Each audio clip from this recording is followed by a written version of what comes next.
이제 나무십자가 교회가 이제 첫 번째 집사 임직을 앞두고 있습니다. 그러면서 성경에서 말하고 있는 집사가 어떤 역할을 감당하며 또 어떤 자격을 갖춘 자가 집사가 되는지에 대해서 살펴보고 있습니다. 이제 말씀드렸듯이 이 집사의 자격을 살펴볼 때 모든 성도라고 한다면 그 직분을 사모하고 그리고 모든 성도가 이런 영적인 자질들을 갖추기 위해서 부단히 은혜를 구하며 주를 의지하며 살아가야 하는 것이 마땅하죠. 그래서 우리 가운데 이제 모든 사람들이 이런 영적인 자질, 집사의 자질을 가지고 있고 그 중에 하나님께서 세우시는 그 시대, 그 시기에 가장 일하기에 적합하신 분들을 우리 주님께서 세우실 것이고 또 이제 그들이 또 그 사명 맡겨주신 사명을 잘 감당하면 되는 거죠. 지금 우리가 3장 8절부터 13절까지 이제 3주에 걸쳐서 살펴보고 있는데 오늘은 11절부터 13절까지 말씀을 함께 살펴봅니다. 이제 8절에서는 집사의 그 윤리적이고 도덕적인 자질과 자격에 대해서 살펴보았습니다. 그리고 지난 시간에는 신앙적인 자질 이야기를 했고 깨끗한 양심이 뭐냐에 대해서 말씀을 드렸죠. 이 깨끗한 양심이다라고 이야기했을 때 우리 마음속에 어떠한 뭐 불이라든지 악한 생각이라든지 이런 것들이 전혀 없는 그런 상태를 말하는 것이 아니라 양심이 계속 작동하고 활동하는 상태가 깨끗한 양심인 거죠. 그래서 우리 안에 우리의 생각과 우리의 마음은 계속해서 사단의 공격을 받고 또 우리 안에는 이 부패한 심정 옛사람의 모습이 여전히 남아 있습니다. 그래서 이 깨끗한 양심은 어떤 역할을 하죠?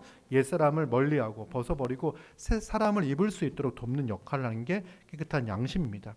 오히려 저는 아무 문제가 없습니다. 제 마음은 정말 배국같이 순결합니다. 라고 이야기하는 사람은 오히려 그 양심이 깨끗하지 않을 가능성이 훨씬 더 높은 거죠. 양심이 깨끗하다면, 양심이 살아있다면 도저히 우리의 속사람을 보면서, 우리 옛사람을 보면서 그렇게 말할 수가 없는 거죠.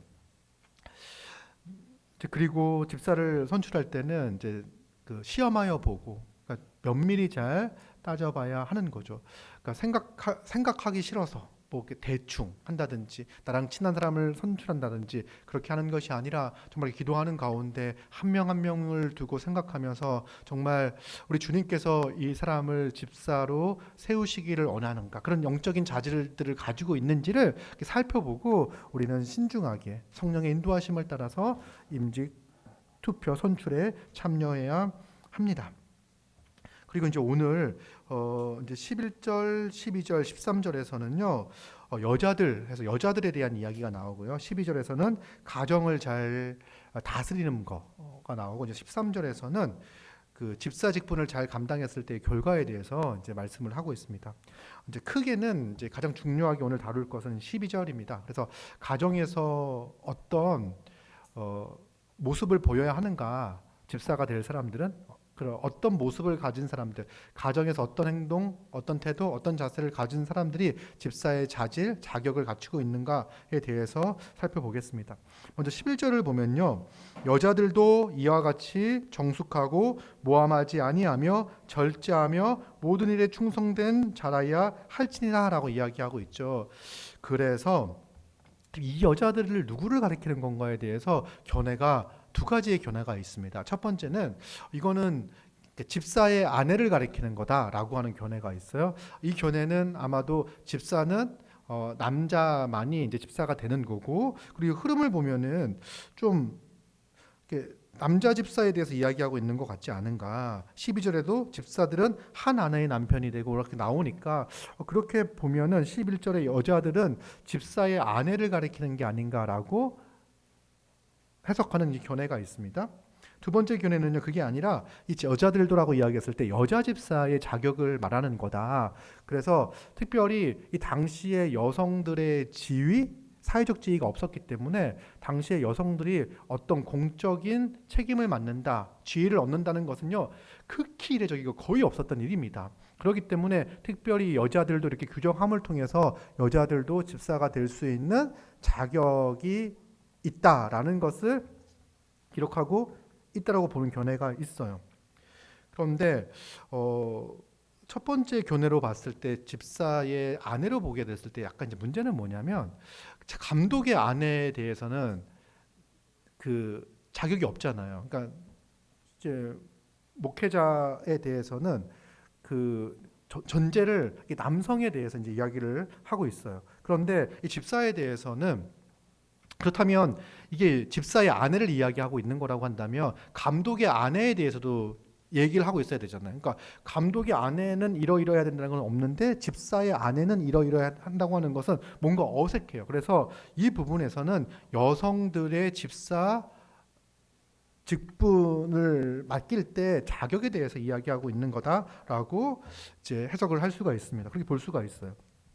그러면 여자들도 이와 같이 이렇게 나와 있으니까 앞에 있는 이 남성들, 그러니까 일반적으로 직분을 맡은 자들이 어떻게 해야 되는가, 어떤 자질을 갖추고 있는가를 설명을 하고 있잖아요. 그럼 여자들도 마찬가지로 정숙해야 되고 모함하지 않아야 되고 절제해야 되며 모든 일에 충성된 자가 집사의 자격이 있다라고 얘기하는 거예요. 그럼 여러분 이렇게 딱 보면은 남자 집사의 자격과 자질과 여자 집사의 자격과 자질이 다른가? 보면 꼭 그렇진 않아요. 보면 정숙하고 이 단어는요.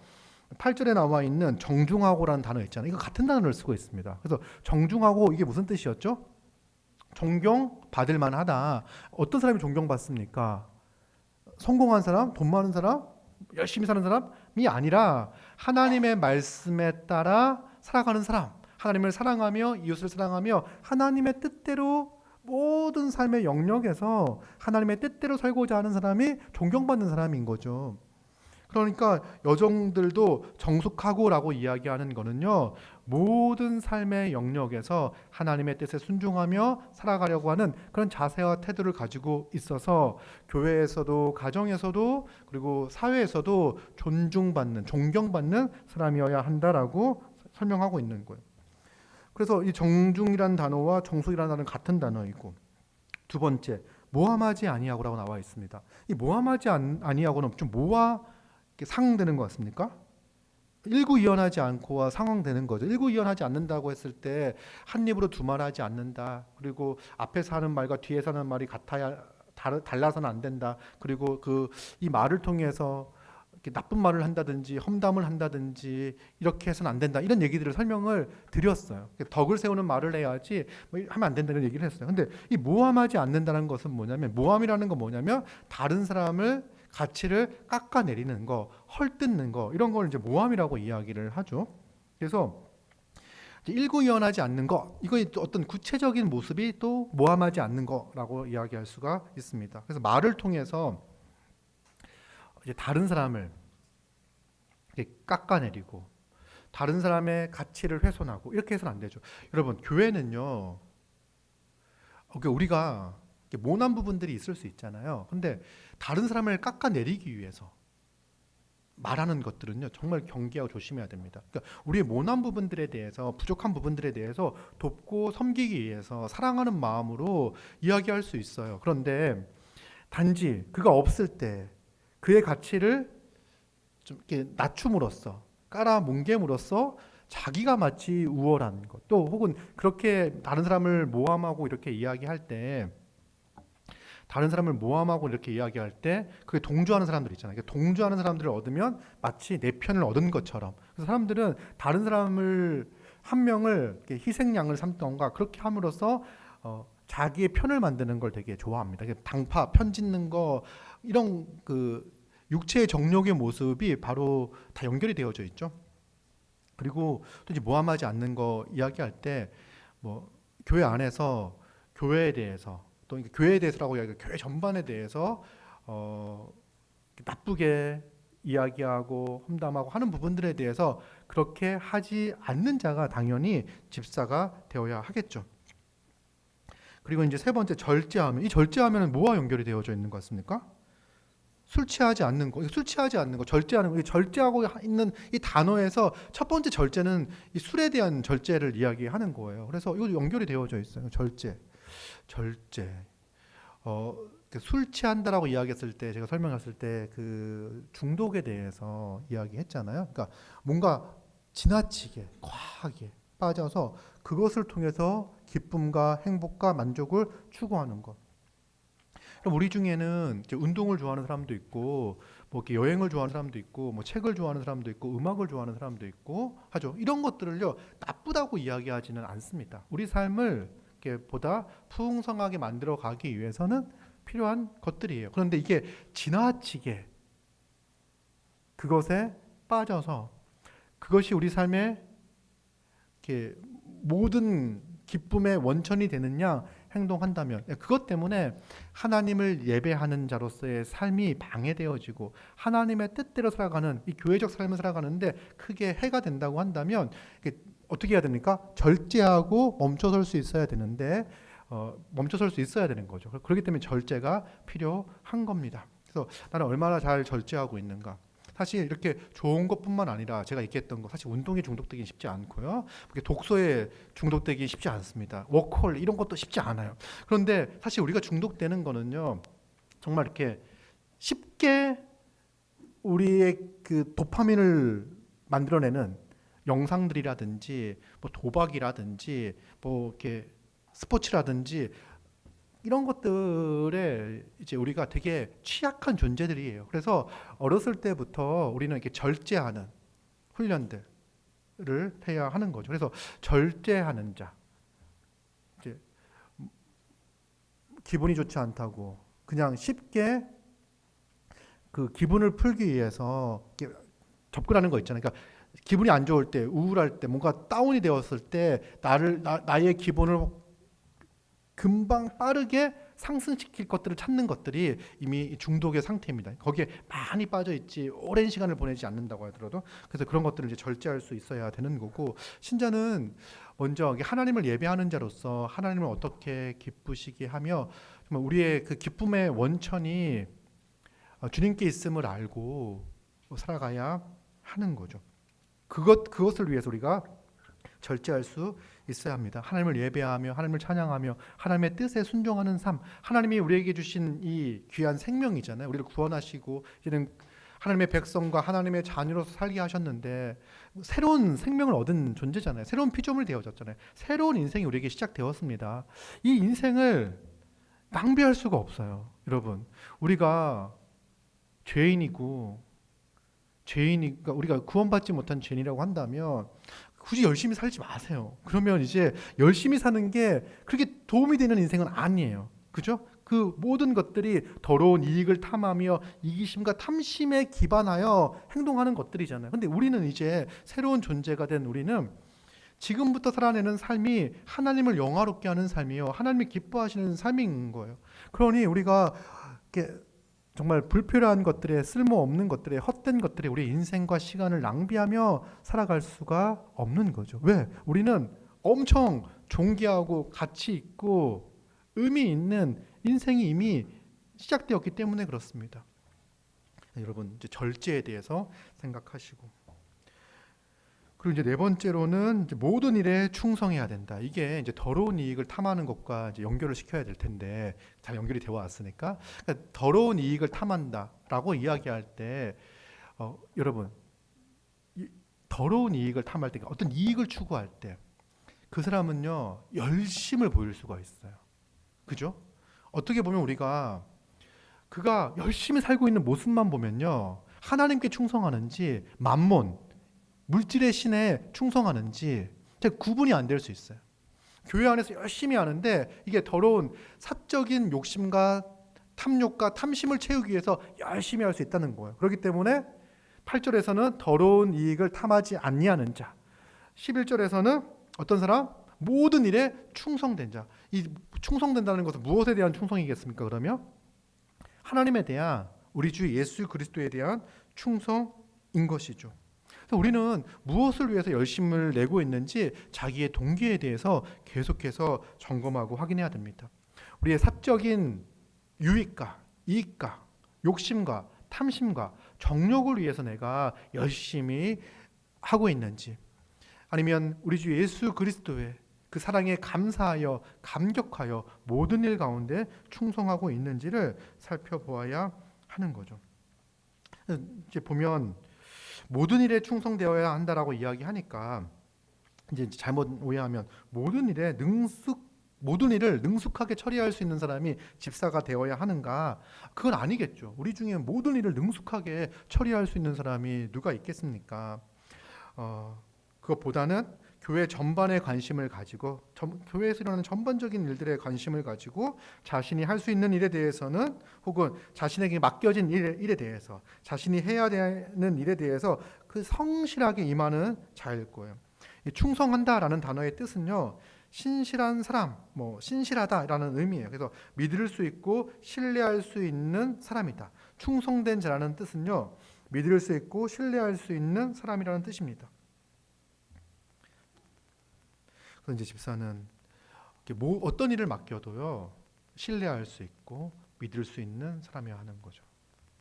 그래서 그 일을 모든 일이 맡겨졌을 때 잘하려고 애를 쓰겠죠. 그런데 그것보다 충성스럽게 신실하게 그 일을 감당하는 거. 그러니까 전반적으로 집사만 그렇게 하는 게 아니라 이런 사람이 집사의 자격이 있는 거잖아요. 그러니까 모든 성도들이 이러한 자질과 성품을 가질 수 있도록 애써야 합니다. 살펴보면요, 여자 집사도 직무와 관련하여 8절에 나와 있는 것과 동일한 자질을 요구를 받는 거예요. 그래서 8절에 나와 있는 자질과 11절에 나와 있는 자질은 상호 보완적인 성격을 가지고 있습니다. 그래서 8절은 남자만, 11절은 여자만 이게 아니라 이 8절, 11절을 보면서 집사가 어떤 자질을 가져야 되는지에 대해서 여러분들 우리가 이제 생각해 볼 수가 있는 거죠. 그런데 이러한 자질은 집사에게는 꼭 필요한 자질이죠. 그러나 집사에게만 필요한 자질은 아닙니다. 모든 성도가 반드시 갖춰야 할 자질인 거죠. 그래서 정숙하고, 그러니까 존경받을 만하고, 그리고 또 뭡니까? 존경받을 만하고, 뭡니까?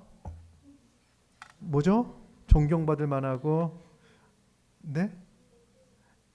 모함하지 않고, 또 뭐죠?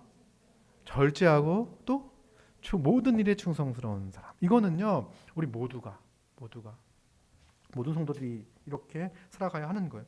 그런데 이게 이제 우리가 막 만들어내는, 내가 5년 뒤에는 이렇게 되겠다라고 하는 게 아니라 이것 또한 믿음의 문제인 거예요. 이러한 자질이 나에게 있음을 믿는 거. 그러니까 우리가 어떻게 새 사람을 입었습니까? 우리의 공로와 노력으로 새 사람을 입은 게 아니잖아요. 우리 주 예수 그리스도의 그 십자가의 은혜와 사랑을 통해서 믿는 우리에게 성령을 보내주시고 우리는 그리스도로 말미암아 그리스도 안에서 새 사람을 입었어요. 그래서 이미 우리가 은혜를 통하여 이런 영적인 자질들, 이렇게 살아갈 수 있는 힘, 이런 자질을 가지게 된 거죠. 그럼 우리는 어떻게 해야 되냐면, 할 수 없다, 내 안에 없다라고 생각하면요, 할 수 없어요. 믿음이 없는 태도예요.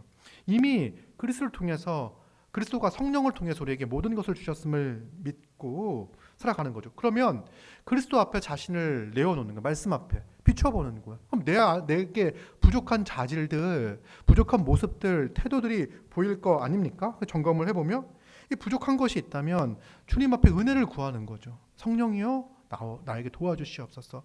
나 이런 내 모습 가운데 이런 자질이 없고 부족한데 그리스도가 이미 내게 허락하신 그 자질이 내 삶에서 나타날 수 있도록, 또 순종함으로, 믿음으로 사랑할 수 있도록, 믿음으로 절제할 수 있도록, 믿음으로 내 입을 이렇게 다물 수 있도록, 믿음으로 내 입을 열어 거룩과 선을 행하는 말을 할 수 있도록 주님 나를 도와주시옵소서. 이렇게 믿음으로 은혜를 구하며 나아가는 거예요. 이미 그리스도 안에서 그런 삶을 살아갈 수 있도록 우리에게 허락해 주신 거죠. 만들어내려고 하니까 10년이 지나도 20년이 지나도 안 되죠. 여러분, 우리가 지금 당장 모함하지 않는 삶을 살 수 있습니다. 우리 입을 열어 덕을 세우는 말을 하며 살아갈 수 있습니다. 우리는 지금 당장 절제할 수 있어요. 그죠? 그러니까 은혜를 생각할 때 하나님께서 내게 주신 삶이 얼마나 가치 있고 의미 있는지를 알기에, 또 그리스도가 그 보여주신 그 절제와 순종의 모습을 알기에 우리 믿음으로 지금 내가 원하는 것들을 꺾고 살아갈 수가 있어요. 힘들 때 주님께 간구하고 의지하며 기도하며 도움을 구하는 거죠. 우리는 지금 모든 일에 충성을 다하며 살아갈 수가 있어요. 여러분, 우리 같이 이렇게 불성실한 자를 주님의 백성 삼아 주시고 주의 일꾼 되게 하셔서 또 우리에게 귀한 사명을 허락해 주셨잖아요. 이 은혜를 알기에 우리는 충성스럽게 살아갈 수가 있는 겁니다. 네. 그래서 거룩한 삶을 우리는 이제 이 말씀을 보면서 거룩한 삶을 소망하며 거룩을 기대하며 겸손히 은혜를 구하며 살아갑시다. 이런 자질들을 구하며 오늘 당장부터 오늘부터 구하며 또 믿음으로 순종하며 살아가는 우리 모두가 되기를 바랍니다. 12절을 보면은요, 이제 가정에서의 역할에 대해서 나오고 있습니다. 집사들은 한 아내의 남편이 되어 자녀와 자기 집을 잘 다스리는 자일지니 이렇게 나와 있죠. 왜 한 아내의 남편을 이야기하는 걸까? 그럼 여자들은 두 남편의 아내가 돼도 되는 걸까? 뭐 이런 생각들을 하시는 분들이 없겠죠. 없을 텐데 당시에는 이제 남성들이 뭐 경제적으로 돈이 많고 뭐 지위가 있었으면 이제 아내를 한 명, 두 명, 세 명, 네 명 이렇게 이제 두었던 사회였던 거예요. 그런데 성경은 그걸 제한하는 거죠. 그래서 하나님께서 짝지어 주신 한 명의 배우자만, 그러니까 일부 일처. 그러니까 한 명의 남편과 한 명의 아내로서 가정을 이루고 남편에게 아내에게 충실할 것을. 그러니까 아내와 결혼하고 그리고 이제 다른 또 누구랑 결혼하지? 이렇게 하는 게 아니라 하나님께 짝지어 주신 배필에 대해서 충실할 것을 이제 이야기하는 거예요. 근데 이제 12절을 보면요. 이 가정에 대해서 이야기를 하고 있고 감독의 자질 중에서도 가정을 집을 잘 다스리라고 이야기하고 있고 집사도 마찬가지죠. 집을 잘 다스리라고 이야기합니다. 그 이유가 무엇입니까? 이제 가정에서 남편과 아버지로서 역할을 잘 해야 합니다. 행동을 잘 해야 돼요. 여성의 경우에도 동일하게 아내와 어머니로서의 역할을 잘 감당해야 합니다. 이게 너무나 중요한 자질이에요. 집사가 되기 위해서. 왜 그런가? 가정은 작은 교회라고도 할 수 있습니다. 가정은 작은 교회예요. 그래서 가정이 모여서 교회를 이룹니다. 이제 뭐 우리를 한 명 구원의 관점에서 보면 한 명 한 명 우리를 구원하셔서 가정 교회가 되게 하시는데 또 그렇게 우리 구원받은 우리를 가정을 이루게 하셔서 또 이 가정이 교회에 속하고 이 가정들이 모여 교회를 이루어가는 거예요.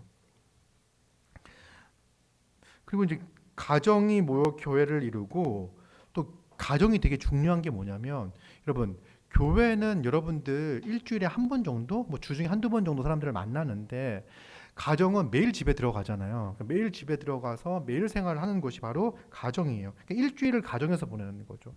그러면 하루 교회에 와서 그럴듯하게 이렇게 정숙하게 혹은 존경받을 만하게 행동할 수 있어요. 그런데 이 가정에서는 그렇지 않을 수 있는 거죠. 그래서 이 가정에서의 삶이 정말 중요하고요.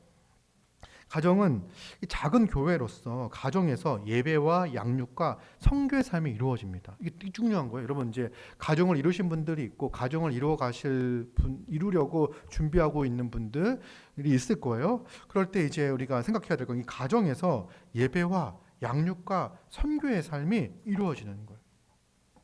생각해 보세요, 여러분. 현재 우리 가정에서 예배가 이루어지고 있는가? 정말 이 가정에 오면 하나님을 찬양하고 하나님을 예배하는, 하나님께 감사하는 이런 모습들이 자연스러운가? 딱 집에 들어가면 아내가 있잖아요. 그 아내를 딱 보면 그 아내의 아름다움에만 감탄하는 것이 아니라 이 아내를 허락하여 주신 하나님께 감사하고 이렇게 가정을 허락하셔서 하나님의 뜻 가운데 가정을 이루고 세워갈 수 있도록 인도하신 하나님의 은혜에 감사하며 찬양하며 예배하는 것. 그런데 여러분 우리의 가정을 지배하는 가치가 하나님 중심적이지 않다면 가정에서 예배하는 건 정말 어렵고 힘들 거예요. 지배하는 가치가 세속적 가치라면, 그러니까 교회에 오면 교회의 관심은 뭡니까? 제가 그래도 열심히 예수 그리스도의 십자가 복음에 대해서 설교를 하니까 그 복음을 듣고 하나님을 예배하는 것이 마땅하다는 생각들을 갖잖아요. 근데 가정에 오면 우리 집을 지배하는 가치가 예수 그리스도의 그 은혜가 아니야. 그러면 예배의 삶으로 자연스럽게 나아가긴 정말 어렵습니다. 우리 가정에서의 지배 가치가 뭘까? 우리 가정을 지배하는 가치가 뭘까? 어떻게 하면 이렇게 대출금을 어떻게 갚는지가 최고의 가치가 될 수도 있고요.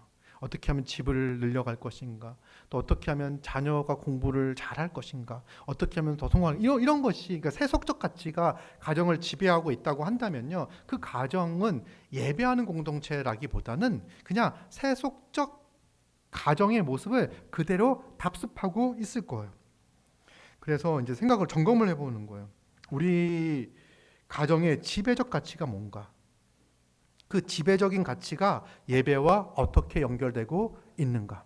그래서 우리가 이제 가정에서는 실질적인 문제가 있잖아요. 그렇죠? 그죠? 아까 제가 얘기했던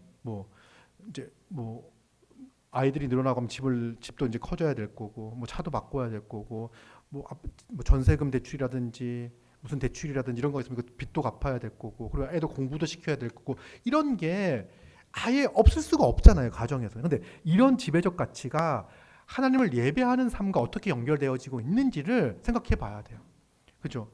그렇게 일상적 고민들을 가지고 하나님을 찬양하며 하나님을 예배하며 하나님께 나아가고 있는지, 어떻게 예배와 연결되는지를 생각해 보는 거죠. 그리고 어떤 것들은 예배에 방해가 되고 있는 건 있지 않은지, 내가 어떤 지배적 가치가 너무 압도해서 우리 가정에서 하나님을 찬양하고 예배하기에 방해하는 요소가 무엇인지를 또 점검해 봐야 합니다. 자, 두 번째, 양육이 가정에서 이루어집니다. 아이를 양육해야 하는 거죠. 그럼 양육의 목표는 무엇입니까? 아이를 양육하는 목표는 하나님의 사람으로, 하나님의 백성으로 잘 양육하는 거예요. 신실한 하나님의 사람으로 세워가는 게 양육의 목표입니다. 그래서 이 양육의 목표가 집마다 다를 수 있어요. 그죠? 그래서 좋은 대학을 보내는 게 많은 가정의 목표입니다. 자녀 양육의 목표가 좋은 대학을 보내는 거예요.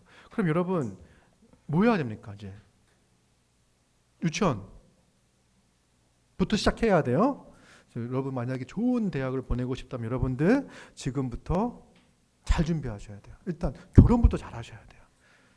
내가 머리가 나쁘면 배우자가 될 사람이라도 지금부터 준비를 잘하는, 그게 인생의 목표라고. 그렇게 이제 되어진다면 어렸을 때부터 그 방향으로 갈 거예요. 근데 우리는요, 그것이 자녀 양육의 목표가 아닌 거예요. 하나님의 사람으로, 하나님의 일꾼으로 살아가는 거, 그리고 이 세상에서 정말 힘 있는 신앙인으로 살아갈 수 있도록 하는 거. 그러니까 세상에서 정말 힘 있는 신자로서 살아가기를 원하죠, 바라죠. 그래서 아이를 잘 양육해야 돼요. 그래서 여러분, 신앙교육이 가정에서 이루어져야 되는데, 가정에서 이루어져야 돼요. 신앙교육이 가정에서 이루어져야 되고, 그래서 신앙교육과 세계관 교육이 이루어져야 됩니다. 제가 오늘 광고 시간에 이야기를 못했는데, 이번 주 토요일 날 이제 EDL 스쿨이 있습니다. 이제 세계관 교육을 하는데 아주 중요한 시도라고 생각합니다. 좋은 시도라고 생각을 해요. 그런데 1년에 3일, 4일 세계관 교육을 해가지고 그 세계관 형성이 되는 게 진짜 어렵습니다. 그럼 이제 우리는 세계관을 어떻게 형성시키냐 했을 때, 이 아이가 교회에 오잖아요. 주일날 왔을 때 이 복음에 대한 신앙 교육을 받아요.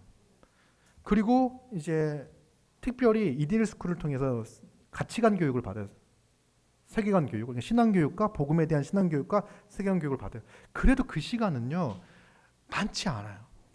아이는요 어디에 더 영향을 많이 받냐면 가정에서, 집에서 영향을 훨씬 더 많이 받습니다. 그래서 가정에서 부모로부터 영향을 진짜 많이 받거든요. 그래서 가정에서 신앙교육이 이루어져야 돼요. 그래서 이게 자연스럽게 신앙교육이 이루어질 수 있도록 부모가 준비를 진짜 많이 해야 돼요. 그러니까 어떤 경우는 각 잡고 시간을 정해서 아이를 가르치는 시간이 필요하고요. 또 대부분은 자연스럽게 대화를 통해서, 말을 통해서 아이에게 신앙적인 전수가 이루어져야 되는 거예요. 그래서 이제 가정에서 양육이 일어나야 되는 거고, 그리고 이제 선교적 사명도 감당을 해야 돼요. 복음을 전하는 거죠, 선교라고 했을 때. 그래서 이 가정이 선교의 전초 기지가 될 수 있도록, 이 역할을 감당할 수 있도록 우린 고민을 해야 합니다. 그래서 이제 가족 구원을 위해서 또 이 가정, 우리 가정이 어떻게 할 것인가, 그리고 이웃에게, 친구에게 복음을 전하기 위해서 우리 가정이 어떤 역할들을 감당할 것인지를 고민을 해야 하는 거죠. 그래서 가정은 이제 교회와 유사하고 또 작은 교회라고 이야기했는데, 가정이 언약 공동체이기 때문에 그렇습니다. 교회가 언약 공동체잖아요. 가정은 언약 공동체예요. 이제 부부가 어떻게 됩니까? 혈연적 관계가 아니잖아요. 부부는요. 언약의 관계예요. 언약의 관계죠. 그 자녀는요, 이 언약 관계 아래에 하나님께서 선물로 주신 거예요. 교회도 언약 관계죠. 우리는 혈연 공동체가 아닙니다. 우리는 언약 관계예요. 그리고 교회는 질서가 있잖아요. 그렇죠. 유기체적 교회와 조직체적 교회라고 했을 때 질서가 있고, 가정에도 하나님께서 질서를 규정하셨어요. 그래서 남편과 아버지에게 권위를 부여하였습니다. 그리고 이제 부부에 대해서 설명할 때 남편과 아내의 관계를 그리스도와 교회의 관계로 설명을 하죠. 그래서 삶의 원리 중 많은 부분이 가정에서의 원리와 교회에서의 원리가 유사해요. 그래서 가정 생활을 잘하는 거, 교회 생활을 잘하는 것과 연결이 되어져 있습니다. 교회 생활을 잘하는 거, 이것이 가정 생활을 잘하는 것과 연결되어 있습니다. 뭐가 먼저냐라고 이야기했을 때 잘 모르겠어요. 그러니까 어렸을 때부터 좋은 신앙의 가정에서 태어나서 신앙 교육을 잘 받고 가정에서 잘 지낸 사람은요, 교회에서 잘할 거예요. 또 반대로 교회에서 좋은 교회를 경험하며 교회를 통해서 권위에 순종하며 말씀에 순종하며 사랑하며 섬기며 헌신하며 살아왔던 자는 가정을 이루었어도요, 그렇게 잘 살아갈 거예요. 그래서 상호 아주 유익한 영향을 주고 받게 되는 거죠. 근데 반대의 경우도 있어요. 교회가 무너졌을 때 가정은 무너집니다. 가정이 무너질 때 교회는 무너지는 거예요. 그래서 너무 중요하다. 그러면서 이제 그 한 아내의 남편이 되어라라고 이야기하죠. 한 아내의 남편이어야 된다고 이야기하죠. 아까 이야기했던 것처럼 당시에 남자들이 이제 아내 외에 첩을 두거나 뭐 이제 두 번째 아내, 세 번째 아내를 맞이하는 경우들이 있었습니다. 그런데 집사의 자격 가운데 당시의 문화, 당시의 사회 분위기를 거슬리는 결정인 거예요. 이건 뭐냐면 당시의 사회에서는 허용되어졌지만 교회에서는 허용하지 않는 거예요. 아내를 한 명, 아니 두 명 이상 두는 거에 대해서 이제 허용하지 않는 거죠. 한 명 이상 두는 걸 허용하지 않는 건 너무 가혹하죠. 그래서 이제 두 명 이상 두는 거를 허용하지 않는 거죠. 그래서 한국 사회도 보면은요, 100년 전까지만 해도 첩제도가 있었습니다. 우리나라 법에 중혼을 금지한다는 게 명문화되어 있는 걸 아십니까? 우리나라는 중혼을 금지하고 있어요. 첩제도도 이제 금지되어 있죠. 그래서 대부분 우리는 이 규정에 한 아내의 남편이 된다는 이 규정을 어기지 않고 있다고 생각할 수 있어요. 그런데 이건 좁은 의미에서는 이제 그런데 넓은 의미로 생각해 보면 어떤 의미가 있냐면, 이 이제 한 아내의 남편이 되라는 것은 하나님께서 허락하신 이 배우자에 대해서 충실할 것을, 신의 성실의 의무에 대해서 이야기를 하고 있죠. 무엇보다도 창조 질서에 맞게끔 가정을 이루라는 거예요. 하나님께서 남자를 지으시고 여자를, 남자의 갈빗대를 취하여 여자를 만들어 이끄시잖아요. 그리고 부모를 떠나 한 몸을 이룹니다. 한 가정을 이루는 거. 이것이 하나님께서 정하신 질서예요. 이러한 방식으로 창조 질서에 맞게끔 가정을 이루고, 한 아내의 남편이 되라는 것은 남편은 아내의 역할을 충실하게 하라는 거죠. 그리고 아내 또한 남편에게 그 역할을 충실히 감당해야 합니다. 그래서 아내와 남편의 역할에 대해서 잘 규정되어져 있는 본문이 어디죠? 에베소서 5장이죠. 특히 이제 우리가 부부에 관하여 설교할 때마다 우리는 이제 에베소서 말씀을 보게 되는데, 에베소서 말씀 한 5장 볼까요? 에베소서 5장을 간단하게 보도록 하겠습니다. 5장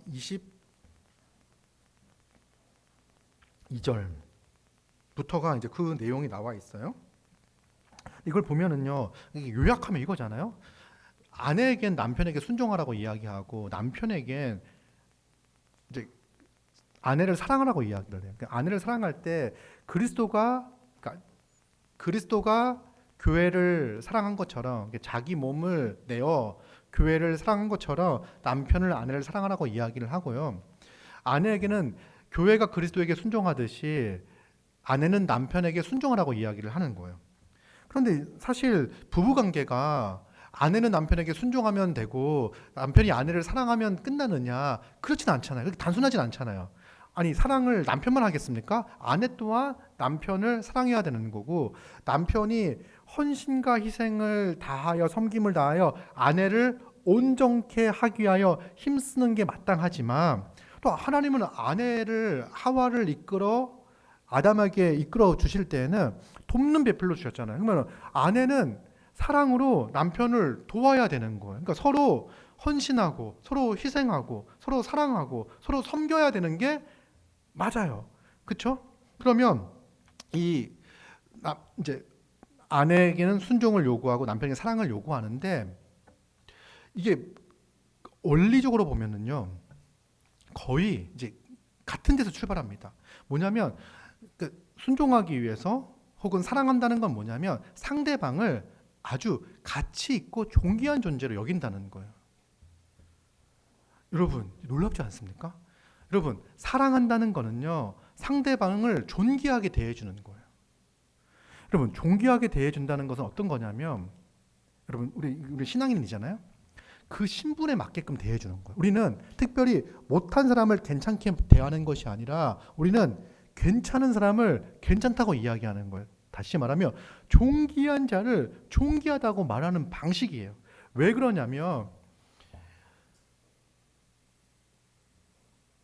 잘 이게 이제 정말 이해가 안 될 거예요. 결혼해 보시면 남편이 그렇게 온전한가, 아내가 온전한가 생각했을 때 우리 남편은 정말 이렇게 흠도 많고 실수도 많고 정말 모자란 부분이 많다. 우리 아내를 봤을 때 우리 아내도 뭐 이렇게 그렇다. 서로 이제 그런 생각을 가지고 있어요. 불만족이 있는 거죠. 그러면 이제 그 모습이 삶에서 이렇게 드러나고 나타나게 되어 있어요. 그런데 성경은 그럼에도 불구하고 사랑해라, 그럼에도 불구하고 순종해라고 이야기하는 게 아니라 어떤 존재냐면 그리스도가 교회를 온전하게 했잖아요. 그러니까 그리스도가 우리를 온전케 하고 존귀케 했잖아요. 그러니까 상대방을 내 눈이 아니라 그리스도라는 필터를 통해서 보라는 거예요. 그러면 그 존귀한 자인 거예요. 여러분, 이게 보이지 않으면 우리는 결코 아내가 남편에게 순종할 수 없고요, 남편은 아내에게 그리스도가 보인 사랑을 보일 수가 없어요. 자, 그럼 이제 남편 이야기를 먼저 해보면요, 남편은 아내를 어떻게 대해야 되는가를 생각해 보면 사실은 이거 남편만 해당되는 건 아닐 거예요. 좀 들어보시면, 남편은 아내를 사랑해야 되죠. 여러분, 집사를 할 때 그 사람이 이제 남자든 여자든 자신의 남편과 아내를 사랑하는지 봐야 돼요. 이 중요한 자격입니다. 또 어떻게 사랑해야 되냐면 그리스도가 교회를 사랑하듯이 남편은 아내를 사랑하는 거예요. 이게 자기보다 못한 존재이기 때문에 그렇게 사랑하는 게 아니라 그리스도가 그를 존귀케 하였기 때문에 그의 합당한 그 존재에 합당하게 대하는 거죠. 사랑한다는 것은 아내를 존중한다는 것을 뜻합니다. 그 아내를 아주 고귀한 인격체로 대하는 거예요. 사랑의 대상은요, 우리가 사랑하는 그 아내는요, 아주 고귀한 인격체인 거예요. 여러분, 우리 예수 그리스도는 자신의 몸을 버리심으로 무가치한 우리를, 죄 많은 우리를, 실수투성이 엉망진창인 우리를 온전하게 하셨습니다. 그렇죠? 근데 우리가 아내를 바라볼 때 그런 시선으로 바라봐야 되는 거죠. 근데 마찬가지예요. 그죠? 아내는 남편을 바라볼 때 동일하게 이런 시선으로 바라봐야 하는 거죠. 근데 여러분, 우리가 딱 봤을 때 마음에 들지 않는 구석들이 서로에게 있을 수 있어요. 그죠? 있을 거예요. 아니, 많이 있을 거예요. 많이 있을 때 어떻게 해야 되는가? 여러분, 모나고 부족하고 연약한 부분이 있다면 그리스도가 우리를 위하여 행하신 것처럼 우리 또한 그것을 도와 온전하게 하려고 그 아내에게 남편을 주신 거예요. 그러니까 우리는 좀 내 마음에 들지 않는 부분들, 모난 부분들, 부족한 부분들, 이런 부분들, 연약한 부분들이 보일 때 그래서 하나님께서 나를 남편으로 주셨구나, 그리스도가 교회를 온전하게 하신 것처럼 교회 성도의 그 주름 잡힌 것들을 그리스도가 피신 것처럼 그 안에 주름 잡힌 것들과 허물과 약함을 도와 온전케 하라고 하나님이 나를 남편으로 주셨다라고 생각해야 하는 거죠. 그럼 우리가 이제 남편을 생각할 때, 아내를 생각할 때, 우리 아내의 성격이 좀 그래서, 뭐 남편의 성격이 좀 그래서, 우리 남편은 좀 그렇습니다. 뭐 이렇게 얘기하는 경우들이 있어요. 그게 우리가 그 또한 사랑과 인내로 이제 품어야 할 대상인 거죠. 그래서 어떻게 하는 거냐면 가장 존귀한 자가 되는 방식으로 섬기는 거예요. 남편은 아내를 섬길 때 아내가 가장 존귀한 자가 될 수 있도록 섬겨야 하는 거죠. 그래서 아내는 남편에게 희생을 하고 섬김으로 사랑하는 존재. 그러니까 그리스도가 교회에 자신의 몸을 주신 것처럼 남편은 희생과 섬김으로 아내를 사랑해야 되는 거죠. 근데 또 이렇게 이야기를 해보면 남편만 희생하고 섬김하냐? 이게 그 건강한 가정의 모습이냐? 꼭 그렇지 않죠. 우리 보면은요, 아내 또한 남편 못지않게 가정에서 헌신하고 섬깁니다. 그렇죠? 그 남편도 마땅히 아내를 위해서, 아내도 남편을 위해서 사랑으로 희생하고 섬기는 모습들이 분명히 있어요. 그렇죠? 그런데 어떻게 하라는 이야기냐면 이 섬김과 헌신이 충돌되는 경우가 있어요. 무슨 말이냐면 누군가는 더 해야 되는 경우가 있을 수 있다는 거예요. 더 해야 되는 경우가 있을 때 누구 보고 하라는 거예요? 남편에게 하라는 거예요. 남편에게. 그러니까 뭔가를 더 둘 다 아내는 아내대로 남편을 위해서 사랑으로 희생하고 헌신하는 부분들이 있고 남편도 아내를 위하여 사랑으로 희생하고 섬기는 부분들이 있죠. 그런데 모두가 희생하고 섬겨야 하는 상황이 발생할 때 남편이 더 해야 된다는 생각을 가지시기 바랍니다. 그런데 이제 그게 이제 안 되는 경우들도 있을 거예요. 남편이 아내보다 좀 더 병약하거나 뭐 힘이 없거나 뭐 그런 경우들이 또 있을 수도 있어요. 이거는 이제 달라서 아내는 막 이렇게 번쩍번쩍 쌀 한 가마씩 드는데 남편은 그 2리터도 못 들어가지고 벌벌벌 떨고 이런 경우들도 있을 수 있어요. 이제 그럴 때 어떻게 해야 됩니까? 잘 먹이시고 운동시키시고 해가지고 그렇게 둘 다 헌신해야 되는 상황에서 남편이 더 많은 것들을 감당할 수 있도록 아내가 도와야 되는 거죠. 돕는 법필로서. 이런 마음과 자세인 거예요. 순종도 마찬가지예요. 그러니까 순종이라고 했을 때 진짜 중요한 게 우리 순종이 아내에게 요구하는 게 순종이잖아요. 순종은 진짜 어렵다고 생각해요. 오늘도 물어보니까 우리 애들도 순종이 어렵대요. 우리 어린이들도. 왜냐하면 이 순종은요 우리의 본성에 어긋나기 때문에 그렇습니다. 이 본성은요 선한 본성이 아니에요. 우리는 그 모든 좋고 선한 것을 다 허락하신 하나님께도 순종하지 못했던 죄인이에요. 아주 좋은 컨디션에서, 좋은 상황에서도. 그런데 하나님은 정말 우리에게 모든 좋은 것들을 허락해 주셨잖아요. 그리고 정말 지혜로우신 분이시잖아요. 사랑이 많으신 분이잖아요. 그분께도 순종을 못했는데 아내에게 뭐라고 이야기하냐면 남편에게 순종하라고 이야기를 해요. 남편을 딱 보면요 전능하지도 않고 능력도 없고 전지하지도 않고 나보다 모르는 것 같고 그리고 어떤 생각이냐면 정말 하나님처럼 우리를 전적으로 사랑하는가? 나를 그렇게 사랑하는 것 같지도 않아. 그래서 뭔가 남편이 결정하는 방향으로 뭔가 따라간다라고 하면은요 그 남편은 자기 마음대로 살 것 같아. 자기가 좋아하는 거, 자기가 원하는 거, 자기의 이기심을 충족하는 방식으로 모든 걸 결정할 것 같아. 사실 이런 마음들이 드는 거예요. 그래서 순종하는 거는 정말 쉽지 않습니다.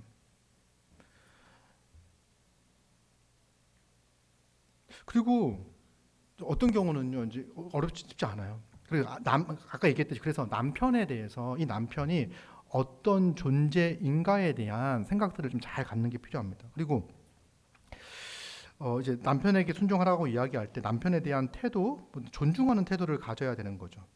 그리고 존경받아야 되는 거예요. 남편이 존경받을 만한 사람이어야 돼요. 근데 이제 문제가 그렇지 않은 경우들이 참 많다는 거죠. 이제 순종은요, 그래서 이제 믿음의 영역이 있어요. 그러니까 우리가 남편을 신뢰하기 때문에 남편에게 순종하는 것이 아니라 그리스도를 신뢰하기 때문에 남편에게 순종하는 거예요. 그리고 이제 이런 분들이 있어요. 남편이 하라는 대로 다 해. 남편 말대로 하죠. 그리고 이제 항상 얘기하죠. 저 인간 말 들어서 된 꼴이 없다. 항상 이제 뭐 그래서 순종하라니까 하지. 근데 항상 불평과 불만이 넘치는 거야. 그리고 잘 안 될 거야. 저 사람 말을 듣고 하면 잘 안 될 거야. 봐봐, 안 됐지. 뭐 이렇게 하는 거예요. 사실 이 순종한다고 이야기했을 때는 남편을 존중하고 사랑하고 하는 헌신과 섬김의 자세와 태도가 있는 거예요. 그런데 이제 순종은 하지만 여전히 불신과 신뢰하지 못함과 이런 것들이 있다고 한다면 이것은 진정한 순종의 모습이라고 말할 수가 없을 겁니다.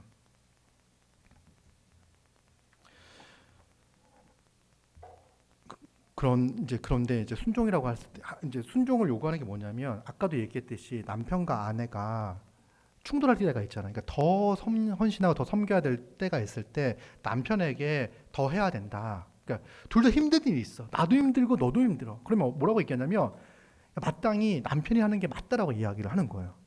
이해되세요?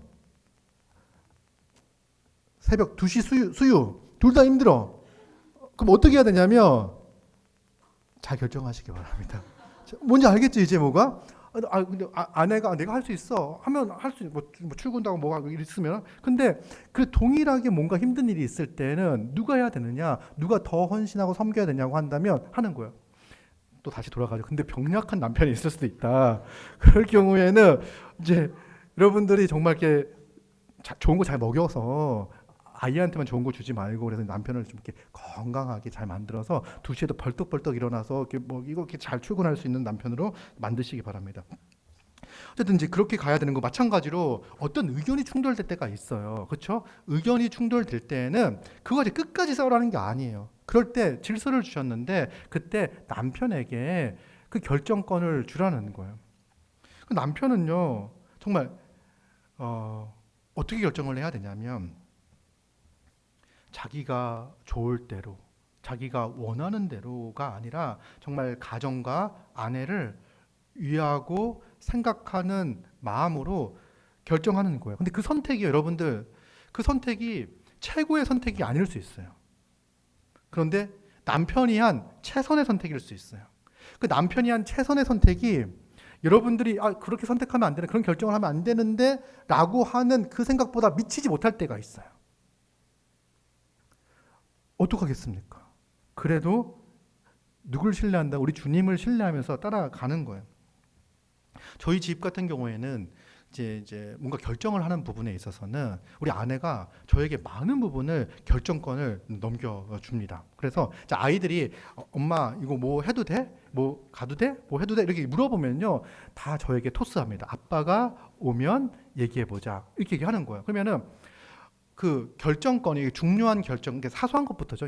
중요한 결정권이 아버지에게 있다는 거를 어렸을 때부터 이렇게 가르쳤어요. 그래서 분명히 엄마가 결정할 수 있는 너무나 명백한 그런 일들도 있고 또 애매한 일들도 있을 거예요. 그럴 때마다 아빠에게 넘기는 건데 여러분 진짜 중요한 게 뭐냐면 그러면 아빠가 집에서 여지가 많이 생깁니다. 그러니까 뭐냐면 아이가 무엇을 원하는지 무엇을 하고 싶은지를 아빠가 듣는 거예요. 그리고 아빠가 듣고 그리고 결정을 하는 거예요. 그런데 많은 경우의 가정들은요 이 결정권이 누구에게 위임이 되어졌냐면 아빠의 권위로 어떻게 하죠? 아빠 결정했어. 중요한 결정을 했죠. 모든 가정에서 일어나는 모든 일은 아내에게 결정하라고 다 위임을 해버렸어. 그리고 그 다음부터는 이제 도장까지 다 넘겼죠. 내가 한 결정은 이제 결혼해서 이렇게 되는 거예요. 그러면은 남편이 이 가정에서 어떤 영적인 권위를 가지기 정말 어렵고 힘듭니다. 그래서 너무나 명백하고 너무나 쉬운 결정이라고 하더라도요 가능하다면 그 결정을 넘기고 근데 이런 태도가 딱 있었을 때는요 아이들의 결정뿐만 아니라 부부가 어떤 결정에 의해서 부딪힐 때에도 이 결정을 넘기는 거예요. 그러면 이런 훈련들이 되어졌을 때 남편이 정말 큰 문제에 있었을 때 제대로 결정할 수 있는 거예요. 근데 사소한 모든 결정들을 다 하다가 중요한 결정만 툭 넘겨버리게 되면요 어려워지는 거죠. 그리고 이제 아까 얘기했듯이 남편이 하는 결정이 최고의 결정이 아닐 수 있어요. 저는 최고의 결정이 아닐 거라고 생각을 해요. 근데 최선의 결정인가? 라고 얘기, 남편이 한 최선이지만 사실 그 상황에서 최선이 아닐 가능성이 더 많습니다. 근데 왜 어떻게 최선의 결정을 할까? 우리가 제일 걱정하는 게 분명히 저 인간 자기 욕심, 자기 하고 싶은 대로 결정할 텐데 라는 생각 때문에 힘들잖아요. 그런데 여러분, 신자라고 한다면, 성도라고 한다면 모든 결정에 있어서 무엇에 비추어 결정해야 됩니까? 하나님의 말씀에 비추어 하나님의 뜻이 가장 잘 드러나는 방식으로, 방법으로 결정해야 되는 거예요. 남편은요, 항상 어떤 결정들을 할 때 이것이 하나님 말씀에 부합하는 건가, 성도로서의 삶에 적합한 건가, 이런 결정을 했을 때 우리가 교회로 살아갈 때 어떤 유익이 있을까라고 하는 것들을 생각하고 결정하는 거죠. 이 결정을 하는데 뭐가 중요하다고요?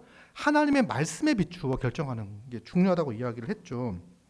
그럼 아내가 해야 될 게 뭡니까? 남편이 힘써야 될 건 뭡니까? 좋은 결정을 하기 위해서는요, 남편은요, 말씀으로 계속해서 성장해 가야 되는 거예요. 여러분, 남편이 이제 지금 결정할 때는요, 정말 진짜 이상한 결정을 할 수 있어요. 이상한 결정을. 자기 나름대로는 막 이게 가장 성경적인 결정이야.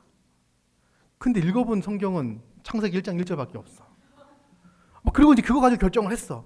근데 이제 이가 계속 말씀을 통해 배워가면서 은혜의 기품을 알고 그 하나님이 원하시는 그 삶의 방향을 알고 이 하나님에 대한 지식, 말씀에 대한 지식이 점점 질수록 그가 하는 결정들은요, 보다 하나님의 뜻에 부합한 결정들을 할 거예요. 그러니까 여러분, 아내들이요, 남편들이 말씀을 듣는 자리에 있을 수 있도록 정말 애쓰고 힘써야 합니다. 근데 이건 또 동일해요. 남편들은요, 아내가 말씀의 자리에 있을 수 있도록 힘써야 합니다.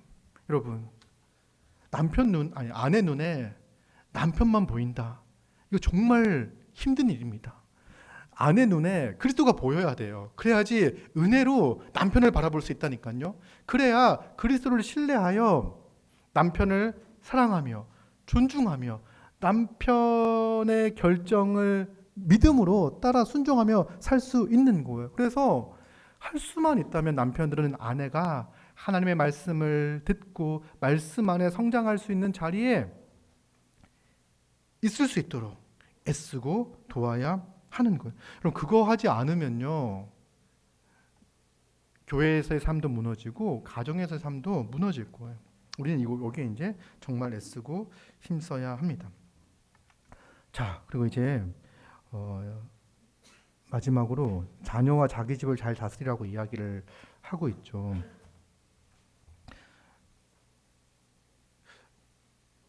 자녀와 자기 집을 잘 다스린다는 것은 이제 어떤 의미냐면, 디모데전서 3장 4절을 보면요, 자기 집을 잘 다스려 자녀들로 모든 공손함으로 복종하게 하는 자라야 할지니라고 해서 이 감독의 자격에 대해서 이렇게 기술하고 있거든요. 그래서 자기 집을 잘 다스린다는 것은 이런 의미예요. 자녀들로 모든 공손함으로 복종하게 하는 것.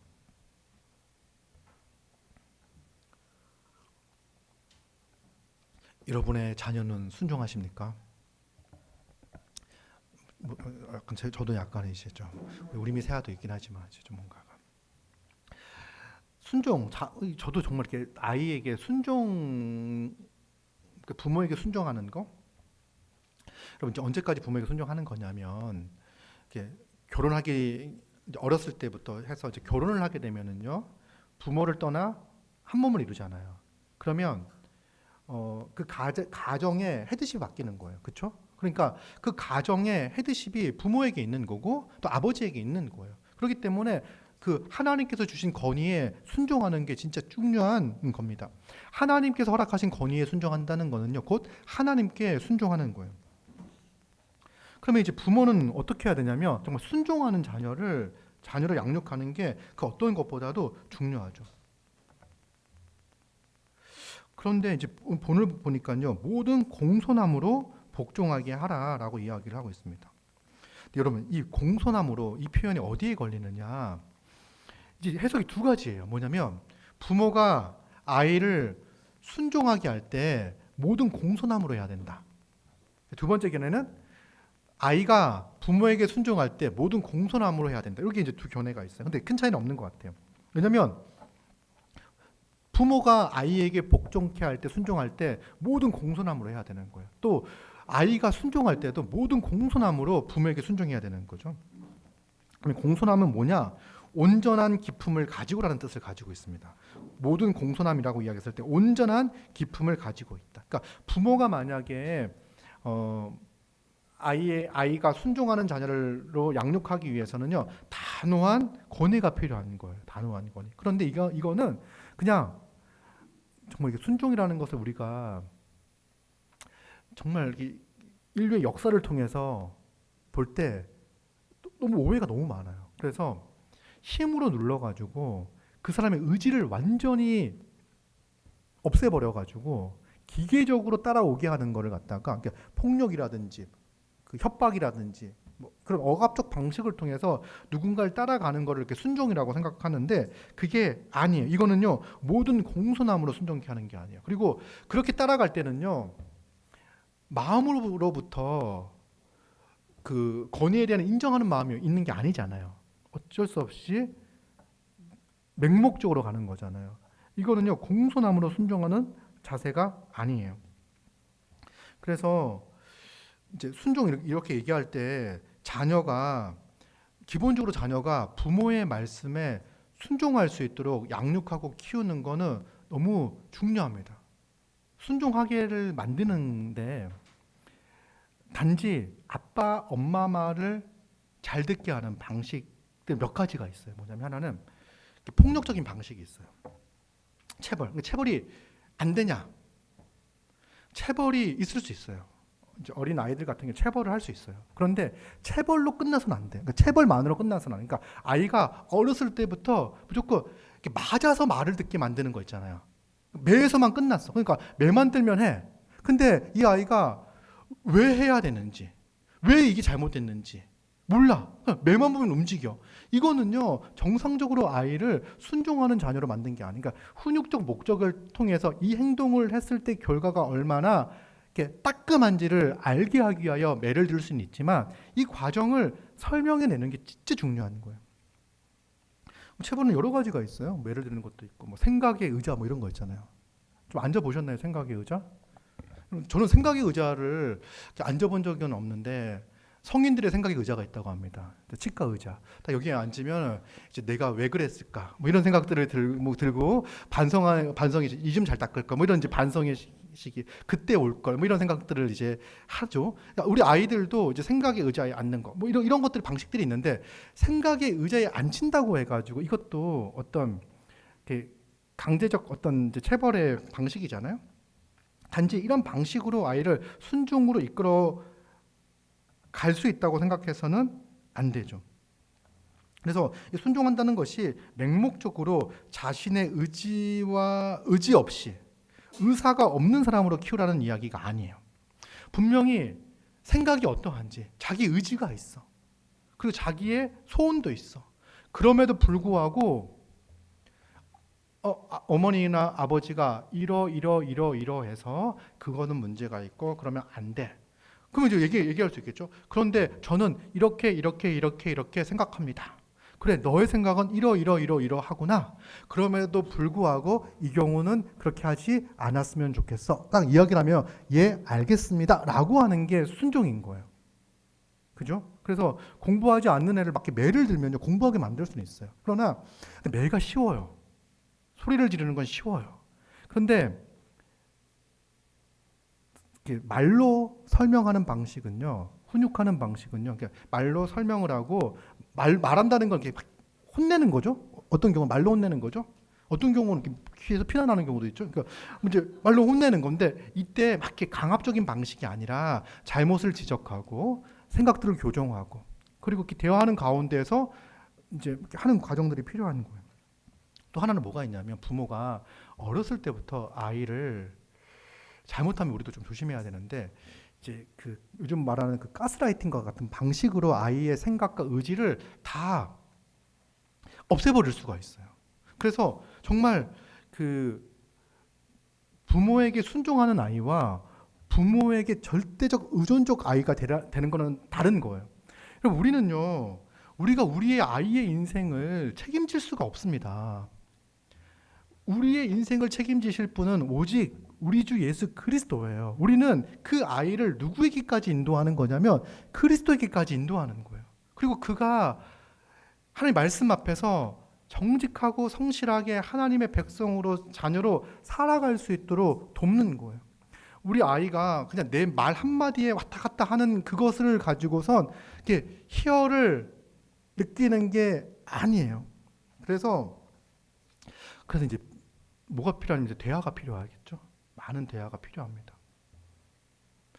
여러분 어렸을 때부터 아이와 대화하는 법을 배워야 되는데 우리가 어른들과 대화하는 법에 대해서는 잘 못 배웠어요. 그렇죠?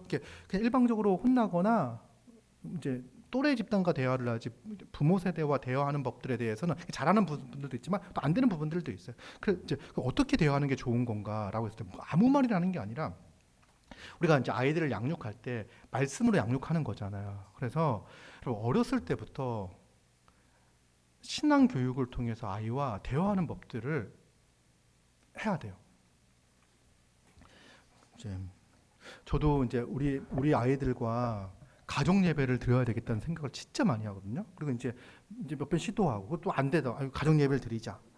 요즘 아이들이 크니까 다 같이 저도 바쁘고 아내도 바쁘고 애들도 바쁘고 그래서 이게 모여서 같이 있을 수 있는 시간이 많지 않아요.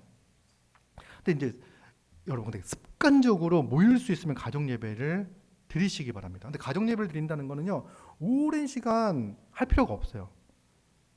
권장 시간은 3분에서 10분, 10분을 넘기지 않는 게 좋습니다. 기도하고 찬송 한 곡 부르고, 찬송 한 곡 부르면 3분 넘어가네요. 찬송 하나 하고, 그 다음에 시간이 없으면 찬송하지 않고 그냥 기도하고 말씀 펼치고 지금 막 요즘 카드 뉴스 같은 막 올라오지 않습니까? 그거 보면 설교 내용 잘 정리되어져 있잖아요. 그러면 그 지난주 거라도 그걸 펼쳐가지고 한번 이렇게 읽을 수 있을 만큼 읽고 같이 한번 돌아가면 읽고 그리고 그 말씀을 가지고 대화할 수 있으면 대화하고 시간이 없으면 그냥 기도하고 마치는 거예요. 근데 제가 이제 예전에 가정 예배를 드릴 때 어떤 효과가 있냐면 애들이 조금만 크면은 어디로 들어가냐면 자기 방으로 들어가잖아요. 자기 방으로 들어가서 안 나와. 근데 우리가 어렸을 때부터 몇 번 이제 가정 예배를 드렸거든요. 그리고 교회에서 가정 예배의 중요성을 강조해서 그런지 몰라도 또 예배의 중요성을 강조해서 그런지 몰라도 아이들이 예배 드리자 그러면 나와요. 나와 예배하자. 나와가지고 책 하면 꺼내가지고 딱 펼쳐. 딱 읽어. 그리고 한 3분 10분 지나잖아. 안 일어나. 그럼 이제 대화가 시작되어지는 거예요. 그럼 이제 대화를 하면서 이런저런 얘기도 하고 또 할 수 있으면 오늘 이렇게 지난주 말씀을 같이 읽어봤는데 너는 어떻게 생각했냐 또 이렇게 대화하고 이런 시간과 과정들이 필요하고 그럼 언제부터 해야 되는가? 가정 예배를 아이가 말귀를 알아듣지 못할 때부터 하는 게 제일 좋습니다. 그러니까 이제 시우 이제 가정 예배 이제 드리는 거죠. 시우 기도해봐. 그럼 기도 못 할 거예요. 그러면 이제 기도하자 하는 거예요. 그러니까 그때부터 하는데 이때 읽고 엄마 아빠가 예배를 드리는 거죠. 근데 얘는 어렸을 때부터 가정에서 가정 예배 드리는 걸 해. 그러면 이제 물어봐. 애한테 물어봐요. 시우한테 주일날 설교 들은 거 기억나는 거 있어? 물어봐. 근데 대답을 못 하겠죠. 근데 어느 날 대답을 한다니까요. 근데 이게 대답을 할 때 가정 예배를 드리겠다고 하면은요. 늦을 수 있어요. 그래서 지금 막 하다 보면은요, 그러니까 아이가 앉아 있을 이제 뭐 서준이 같은 경우에는 막 돌아다니고 막 그럴 수도 있어가지고 좋은 분위기를 만들어 놓고, 그러니까 이 시간은 우리 가정에서 너무 소중한 시간이야. 이렇게 좋은 분위기를 만들고 이렇게 하는 거예요. 그러면서 물어보는 거예요. 이렇게 얘기하겠죠? 그럼 잘했어. 이렇게 얘기하다 보면 어느 날 말이 트이는 거고 싫어 좋아만 했던 애가 뭐 오늘 이거에 대해서 이야기했어. 이렇게 얘기를 한다는 거예요. 그러면서 이 가정에서 이제 말씀이 이제 같이 말씀으로 대화가 오갈 수 있는 것들이 이제 시작이 되어지는 거죠. 그리고 이제 저도 이 마음만 일단 가정 예배를 하십시오. 가정 예배를. 두 번째 옵션은 부모가 자녀를 가르치는 건데 진짜 중요한 건데 그러니까 저도 이렇게 잘 하지를 못해가지고 그러니까 시간을 정해놓고서 일주일에 한 번이라도 이제 시간을 정해놓고 아이와 함께 이렇게 말씀 나눔의 시간을 좀 갖는 것도 필요하겠다 생각이 들어요. 이제 그런 것들도 있어. 근데 가정 예배를 먼저 시작하시고요. 가정에서 가정 예배를 시작하시고. 그런데 나는 결혼하지 않아서 가정 예배를 안 드려도 될까 생각하지 마시고 요즘은 1인 가정 이런 거 아시죠? 1인 가정. 그러니까 나 혼자 있어도 이 가정이야, 가정. 그래서 그러니까 왜냐면 가정 집에서의 삶이 진짜 중요한 거예요. 그때 이제 기도하고 말씀 보고 찬양하고 말씀 다시 한번 생각하고 내가 뭐 일주일에 번은 예배를 드리겠다. 그러니까 그 예배가 1시간, 2시간이 아니라 3분에서 5분, 10분 이 정도 이제 예배를 드리는 거죠. 그리고 이제 이게 이제 정말 자연스럽게 습관이 되었으면 좋겠어요. 이제 본문을 보면 이제 신명기 6장 4절을 보면 이제 주의 교훈과 훈계로 양육할 것을 에베소서에 이야기하면서 신명기 6장을 보면은 이스라엘아 들으라 우리 하나님 여호와는 오직 유일한 여호와시니 너는 마음을 다하고 뜻을 다하고 힘을 다하여 내 하나님 여호와를 사랑하라. 이렇게 말씀하세요. 그러면서 오늘 내가 내게 명하는 이 말씀을 너는 마음에 새기고 우리는 먼저 마음에 새겨야 돼요. 그리고 내 자녀에게 부지런히 가르치며 이게 신명기에 하나님의 백성에게 주시는 지침이에요. 부지런히 가르치며 집에 앉았을 때든지 길을 갈 때든지 누워 있을 때든지 일어날 때든지 이 말씀을 강론할 것이며 너는 또 그것을 내 손목에 메어 기호를 삼으며 내 미간에 붙여 표로 삼고 내 집 문설주와 바깥문에 기록할지니라. 이거 뭐냐면 아이에게 정말 항상 말씀을 전하고 가르칠 수 있는 준비를 하고 있으라는 거예요.